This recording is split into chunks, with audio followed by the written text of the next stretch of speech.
बच्चों, कैसे हो आप लोग? आप लोग का स्वागत है मेरे प्यारे से चैनल स्टडी क्लब 24x7 में। आज मैं बात करने वाला हूं 11th क्लास का इंपॉर्टेंट टॉपिक। ये जो चैप्टर ना भाई साहब, ये दो चैप्टर बहुत इंपॉर्टेंट है। 20 नंबर आपकी स्कोर करेंगे, 15 से 20 नंबर का यहां से आपका आएगा। तो समझिएगा किस चैप्टर की बात कर रहा हूं मैं। फाइनल अकाउंट, जिसके दो चैप्टर आपके बुक में, final account without adjustments, final account with adjustments. तो ये चैप्टर बहुत ही इंपॉर्टेंट। देखो आपको क्या क्या ध्यान रखना है। पहले तो आपको फॉर्मेट समझिए भाई साहब, ट्रेडिंग में क्या आता है, जो बेसिक्स ट्रेडिंग अकाउंट में क्या क्या आता है आपको पता होना चाहिए, पीएनएल में क्या क्या आता है और बैलेंस शीट में क्या क्या आता है।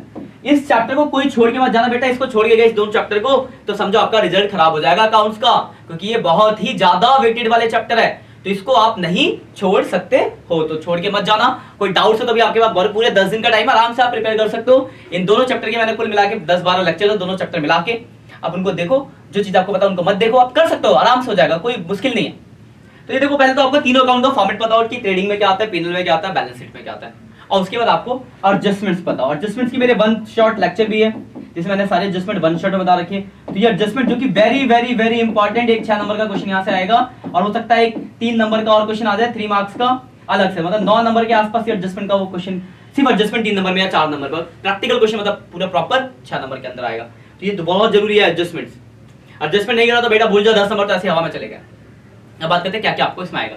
एक क्वेश्चन आपका यहां से आएगा फाइनल अकाउंट का प्रॉपर क्वेश्चन विद एडजस्टमेंट के साथ, एक ये टॉपिक है। एक आपको एडजस्टमेंट डिवाइड होगा तो कुछ कभी सिर्फ एडजस्टमेंट्स को ही शो करके दिखाने को, मान लो डेटर के ऊपर एडजस्टमेंट आ गई, पर इसको कैसे फाइनल अकाउंट में रिप्रेजेंट करेंगे, इन्वेस्टमेंट में आ गए, इसको कैसे रिप्रेजेंट करेंगे। मैंने टेस्ट में भी दिए थे बच्चों को, आपने अगर सीबीएसई का पेपर देखा होगा तो वहां पे भी क्वेश्चन ऐसा दिया गया है।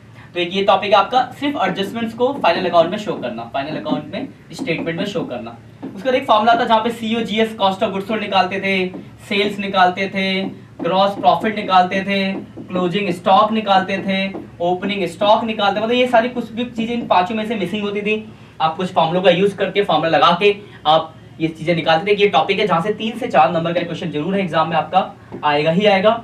तो आप इस टॉपिक को भी जरूर देख के जाना। इसका एक मेरा वन शॉट लेक्चर, इसमें मैंने सारे फॉर्मूले लिखवाए और क्वेश्चन कराया है, वो बहुत इनफ है आपके लिए। तो जब इस चैप्टर में देखोगे, इसका विदाउट एडजस्टमेंट वाले चैप्टर का आखिरी लेक्चर है, वो प्लेलिस्ट में जाओगे तो वहां मिल जाएगा आपको, उसको देख लोगे तो आपका पूरा का पूरा कवर अप हो जाएगा 3 से 4 में। एक ये क्वेश्चन यहाँ से बनेगा आपका।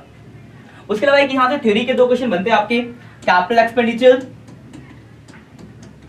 और रेवेन्यू एक्सपेंडिचर में डिफरेंस। ये बहुत इंपॉर्टेंट है, आने के बहुत ज्यादा चांस है।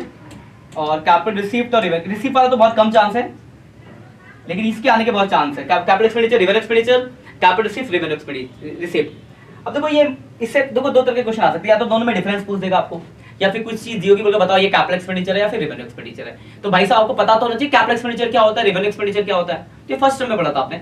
कैपिटल एक्सपेंडिचर का मतलब कि वैसे खर्चे जो आपको एक साल से ज्यादा बेनिफिट देते हो, एक्वायरिंग ऑफ एसेट्स में, जैसे मशीन खरीदना, बिल्डिंग खरीदना, फर्नीचर खरीदना, तो ये सब आपके कैपिटल एक्सपेंडिचर है। रेवेन्यू जो बिजनेस चलाने, जैसे rent paid, salary paid, wages paid, ये सब आपके रेवेन्यू एक्सपेंडिचर है। रिसीप्ट में भी इसका उल्टा, मशीन बेच के पैसा आ रहा है तो कैपिटल रिसीप्ट, गुड्स बेच के आ रहा तो रेवेन्यू रिसीप्ट। मतलब जो डेली रेकरिंग नेचर की इनकम होती है आपकी, वो रेवेन्यू रिसीप्ट है। और जो इरेकरिंग कभी कभार होने वाली इनकम है, जैसे मशीन बेचना, लोन लेना, तो ये सब आपकी कैपिटल रिसीप्ट होती है, जो कभी कभार होती है।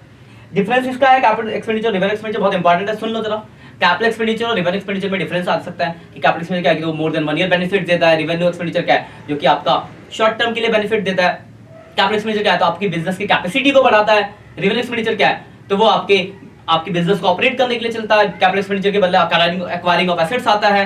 रेवेन्यू एक्सपेंडिचर क्या होता है आपको 1 साल के अंदर बेनिफिट देकर एक बार खत्म कर देता है। तो कुछ बातें आप देख लेना कि ये क्वेश्चन बहुत इंपॉर्टेंट है, इसका एक लेक्चर भी बनाया मैंने, कैपिटल एक्सपेंडिचर और रेवेन्यू एक्सपेंडिचर डिफरेंस, वहां से आप पूरा देख सकते हो। वैसे आप पढ़ लोगे बुक से तो पता चल जाएगा, लेक्चर की जरूरत नहीं पड़ेगी आपको, कि बहुत इंपॉर्टेंट सा एक टॉपिक ये भी आपका यहाँ से बनता है। तो इस चैप्टर में ये कुछ बहुत सारे इंपॉर्टेंट टॉपिक है जो आपको 15 से 20 नंबर कवर अप करेंगे। कुछ एमसीक्यूज भी आएंगे इसमें 2-4। तो बस आप इन 2 चैप्टर को बहुत ही जरूरी कर लेना। बार बार बोलो, मैं तब तक इस लेक्चर के अंदर 4-5 बार बोल चुका हूँ, तो 5 बार एक बात बोलो, इसका मतलब बहुत इंपॉर्टेंट है। तो इस चैप्टर को जरूर कर लेना अच्छे से। कोई भी दिक्कत है तो हम बैठे, आप कमेंट करके बताओ, पेपर से पहले आपका वो सॉल्यूशन दे देंगे। बस एग्जाम में आप ये गलत करके मत आना या छोड़ के मत आना। छोड़ने वाला जो सोचा तो छोड़ो भाई, छोड़ने वाला मत सोचो, बिल्कुल करके आओ। भले बाकी चीज लगी, जब ये विद एडजस्टमेंट वाला क्वेश्चन बताओ यहाँ हो, ये सकता है कि आपका बैलेंस मैच ना करे, तो कोई बात नहीं, छोड़ देना जितना मैच करता है। लेकिन बाकी सब तो कवर अप कर लोगे, यहाँ भी तो 6 में से 4 नंबर मिल ही जाएंगे आपको। तो इन सब चीजों को ध्यान से देख लेना, जो मैंने इस लेक्चर में कहा है। कोई दिक्कत है तो आप कमेंट करके बताओ। ठीक है बच्चों, bye bye, all the best, अच्छे से पढ़ाई करो। और अगर अभी तक आपने हमारे चैनल को सब्सक्राइब नहीं किया है तो प्लीज सब्सक्राइब कर दो। आपको अच्छी वीडियोस, अच्छी नोटिफिकेशन, कॉलेज से रिलेटेड 12th से रिलेटेड, 11th से सब कुछ आपको यहाँ पे मिलेगा। वन चैनल सारा सॉल्यूशन, मतलब एक ऐसी प्लेटफॉर्म है जहाँ पे आपको हर चीज का आपको सॉल्यूशन मिलने वाला है। ठीक है बच्चों, बाय बाय।